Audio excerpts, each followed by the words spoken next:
The fate of President Donald Trump's temporary immigration ban is now in the U.S. courts. One of Africa's most profitable airlines, Ethiopian Airlines, says the effects of the action is creating some confusion for its passengers. Here's that story. Ethiopian Airlines, one of the continent's most profitable airlines, serves a network of 113 passenger destinations, with passenger numbers climbing 18% to 7.6 million. The management of the government-owned airline describes the travel ban on immigrants from 7 Muslim-majority states as creating confusion for passengers. In general, it is affecting air travel because people are nervous, people are confused. There is no clarity in the executive order. Although the ban affects 3 African countries from which the airline also gets patronage, the state carrier's chief executive says the restriction has not affected airline operations.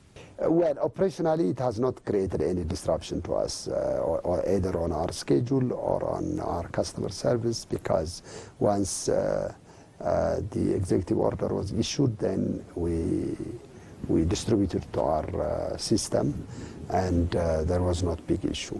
I mean, but it's creating an atmosphere that people are confused, so they are not traveling. So it is going to bring our travel demand down, and it's going to create a big problem for our performance.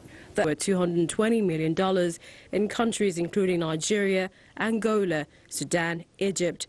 But this faces challenges of value depreciation due to the strength of local currencies.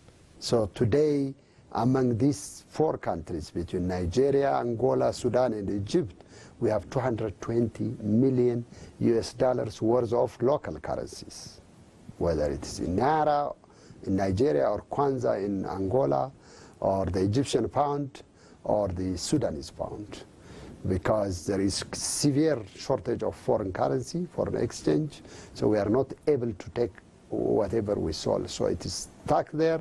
It has been trapped for more than 2 years, and it is subject to devaluation, and this is huge challenge for us and for the other African countries. Ethiopian Airlines plans to expand its fleet to 140 aircraft from less than 90 now, with sites on Asia. Its aim is to become a global player to its increasingly crowded hub in Addis Ababa.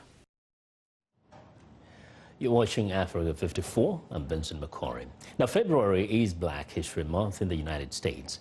With that in mind, we are looking back at the life of a woman who grew up on a former slave plantation but became one of the nation's first African-American millionaires of the 20th century. VOA's Chris Simpkins has her story. And so these were the famous hair care products here. And this was the original product container from pre-World War I, so it's pretty rare to find these. Alelia Bundles cherishes artifacts that tell stories about her great-great-grandmother, Madam C.J. Walker. Yeah, Madam Walker really represents the American dream in its best light. She is a person whose parents had been enslaved. She was the first free child born in her family in the 1860s, and by the time she died, in 1919, at 51 years of age, she had become a millionaire. Walker became one of the 20th century's most successful self-made women entrepreneurs.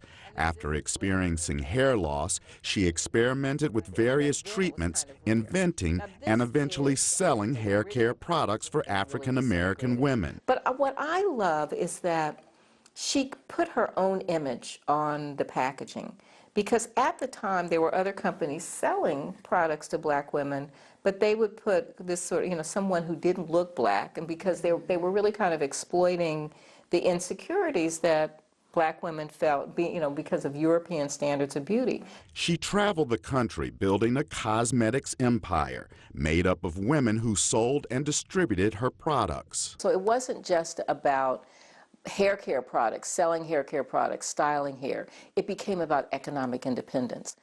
So women also wrote letters to her where one woman said, "You have made it possible for a Black woman to make more money in a day than she could in a month working in somebody's kitchen."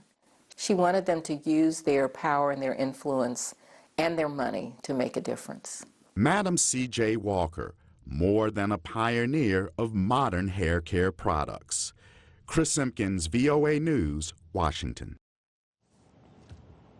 Well, and that's our show for today. Now be sure to watch Africa 54 on the VOA website at voaafrica.com. You can find all our shows there, along with all the world's biggest news stories. I'm Vincent McCorry in Washington. Chamberlain has our last word from Lagos. We look forward to bringing you another show next week. Check out our channel's website as well. It's channelstv.com for all our local news and program information anytime, any day. I'm Chamberlain Uso. So long, everybody.